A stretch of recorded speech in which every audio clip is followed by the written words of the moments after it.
కూటమి ప్రభుత్వం తీసుకొచ్చినందుకు తప్పకుండా ఈ కూటమి ప్రభుత్వం మీకు ఏమేమి చేయాలో, తప్పకుండా ఏమేమి హామీలు మీకు ఇచ్చారో తప్పకుండా అది చంద్రబాబు నాయుడు గారు ముందుకు తీసుకెళ్తారు. మీకు ఆయన నాయకత్వం గురించి తెలుసు. ఆయన ఎప్పుడు ప్రజల మనిషి. అదే కాకుండా మీకు నందమూరి తారక రామారావు గురించి ప్రత్యేకంగా నేను చెప్పనక్కర్లేదు. ఆయన ఎప్పుడు పేదల కోసమే ఆలోచించేవారు. ఆయన పేదల కోసం కిలో 2 రూపాయలు బియ్యం ఆయనే తీసుకొచ్చింది. అట్లానే ఆ స్ఫూర్తితో చంద్రబాబు నాయుడు గారు అన్నా క్యాంటీన్ అనేది ముందుకు తీసుకెళ్లారు. కానీ ఈ రాక్షస ప్రభుత్వం, ముందులున్న రాక్షస ప్రభుత్వం అన్నా క్యాంటీన్లన్నీ మూసేసి పేదలకి అన్నం దక్కకుండా మీ పొట్టన కొట్టింది ఈ వైసీపీ ప్రభుత్వం.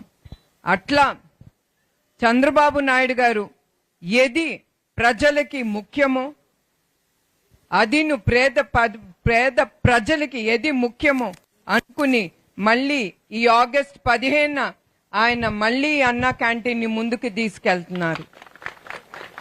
ఒకప్పుడు రోజుకి 2,75,000 మంది భోంచేసేవారు ఈ అన్నా క్యాంటీన్ లో. ఒక్క సంవత్సరంలో 7.5 కోట్ల మంది భోంచేశారు ఆ అన్నా క్యాంటీన్ లో. అట్లానే కాకుండా ఆయన ముఖ్యమంత్రిగా ముందలు ఉన్నప్పుడు ఏమేమి పథకాలు తీసుకొచ్చారో ఆ పథకాలు తప్పకుండా ఆయన మళ్ళీ ముందుకు తీసుకెళ్తారు. ఎందుకంటే పోయిన వైసీపీ ప్రభుత్వం ఆ పథకాలతో కాకుండా ఇంకా ఇదిస్తాం అదిస్తాం అని చెప్పి మిమ్మల్ని అందరినీ మోసం చేశారు. కానీ చంద్రబాబు నాయుడు గారు అట్లా చెయ్యరు. ఆ చేసే మనిషి కాదు. అట్లా చెయ్యరు గనక మన కుప్పం ప్రజలు 8 సార్లు ఆయన్ని గెలిపించారు. అట్లానే మీ దయ వల్ల మీరు గెలిపించిన తర్వాత 4 సార్లు ఆయన ముఖ్యమంత్రి చేసి ఆ ఘనత మన కుప్పం ప్రజలకే దక్కుతుంది. తప్పకుండా ఆయన కుప్పం నియోజకవర్గానికి ఏమి ఆయన ఇస్తానన్నారో తప్పకుండా అది ముందుకు తీసుకెళ్తారు. మెయిన్ గా ఇక్కడ ఫ్యాక్టరీలు గాని ఇండస్ట్రీస్ గాని తప్పకుండా తీసుకొస్తారు. మీ బిడ్డలకి ఉద్యోగాలు కలిగిస్తారు. మీరు ఇతర రాష్ట్రాలకి వెళ్ళక్కర్లేదు. ఏ తల్లైనా కోరుకుంటుంది బిడ్డలు తనతో ఉండాలని. తప్పకుండా అది జరుగుతుంది. అట్లానే మరొక్కసారి ఎస్పెషల్లీ మా తెలుగుదేశం కార్యకర్తలకి పేరు పేరున మీ అందరికీ నా హృదయపూర్వక నమస్కారాలు, పాదాభివందనాలు కూడా. ఎందుకంటే చాలా మంది వాళ్ళ కుటుంబాలను కూడా త్యాగం చేసి తెలుగుదేశమే ఇంకా వాళ్ళ జీవితం అనుకుని మాకు ఎప్పుడు తెలుగుదేశానికి ఉండే కార్యకర్తలు ఇతర పార్టీలకి లేదు. అంత గట్టిగా మీరందరూ ప్రతిసారి మన పార్టీ కోసం ఎన్నిసార్లు మనం పవర్ లో లేకపోయినా కూడా కార్యకర్తలే ఎప్పుడు టీడీపీలో ఆ జెండా మోసింది. లీడర్లు ఉన్నా లేకపోయినా కూడా మన కార్యకర్తలు కదలలేదు పార్టీ నుంచి. ఆ గొప్పదనం వాళ్ళ గురించి నేను ఎప్పుడు మర్చిపోలేను. ఎస్పెషల్లీ మిమ్మల్ని చూస్తే కార్యకర్తలు అంటే స్త్రీల్ని చూస్తే నాకు ఒకటే గుర్తుకొస్తుంది, హంసవేణి బంగారుపాలెంలో ఆ అమ్మాయమ్మ ఇట్లానే మీలానే గ్రామంలో బ్రతికేది. వాళ్ళ లీడర్కి వెళ్ళి చెప్పింది మా పంపులో నీళ్లు రావట్లేదు, అంతే తను చేసింది, ఇంకేమీ చేయలేదు. అట్లాంటి ఆ అమ్మాయిని వైసీపీ ఈ లీడర్లు పట్టుకుని ఆ అమ్మాయి 2 కళ్ళు తీసేశారు. అట్లా ఈ వైసీపీ పరిపాలనకి అట్లా చెప్పుకోవాలంటే ఎన్నో కథలుండయి.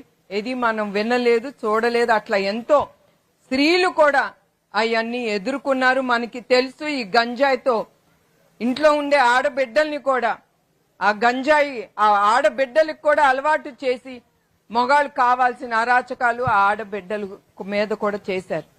అది కానీ చంద్రబాబు నాయుడు గారి పాలనలో మీ అందరికీ తెలుసు, స్త్రీలకి ఉండే రక్ష ఇంకా ఏ పార్టీ ఉన్నా కూడా అది ఉండదు. ఎందుకంటే మళ్ళీ ఒక ఇన్సిడెంట్ మీకు గుర్తు చేస్తున్నాను. చంద్రబాబు నాయుడు గారు విభజన అయిన తర్వాత ఆంధ్రప్రదేశ్ స్టేట్ విభజన అయిన తర్వాత ఆయన ముఖ్యమంత్రి అయినప్పుడు ఒక ఆరేళ్ల పిల్ల మీద 60 ఏళ్ల అబ్బాయి అత్యాచారం చేశారు. ఒక్కటే అన్నారు పోలీస్ డిపార్ట్మెంట్తో, మీరేం చేస్తారో నాకు అనవసరం, ఆ నిందితుడిని రేపు పొద్దున నా ముందల నుంచో పెట్టాలి అనేది ఒకటే చెప్పారు. ఆ పోలీస్ డిపార్ట్మెంటు వాళ్ళ డ్యూటీ మీద వాళ్ళు ఉన్నారు. మరుసటి రోజు పొద్దున అతను ఆత్మహత్య చేసుకుని ఒక చెట్టుకి ఏలాడిపోయాడు. అది ఎందుకంటున్నారు? అది చంద్రబాబు నాయుడు గారి నాయకత్వం మీద ఉండే భయం ఆ మొగాడికి ఉండాల్సిందే. మన స్త్రీల మీద ఆ అత్యాచారాలు ఎప్పుడు జరగకూడదని, ఆ భయం ఉండాలని ఆయన అట్లా కోరారు. తప్పకుండా మన స్త్రీలకి ఆయన పరిపాలన కింద తప్పకుండా రక్షణ అనేది కలుగుతుంది. అట్లానే ఆయన సూపర్ 6 లో స్త్రీలకి ఏమి హామీ ఇచ్చారో తప్పకుండా అవన్నీ అమలు చేస్తారు. అయ్యే కాదు, అక్కడితో ఆగదు చంద్రబాబు గారి నాయకత్వం. ఆయన ఇంకేమి చెయ్యాలి, ప్రజలకి ఇంకేమి చేస్తే వాళ్ళు సంతోషంగా ఉంటారు. ఆ సంతోషంతో మన రాష్ట్రం అభివృద్ధి చెందాలి. ఎందుకంటే ప్రజలు సంతోషంగా ఉంటేనే కదా ఒక రాష్ట్రం సంతోషంగా ముందుకెళ్తుంది. అవునా కాదమ్మా? కుటుంబం ఎంతో రాష్ట్రం కూడా అంతే.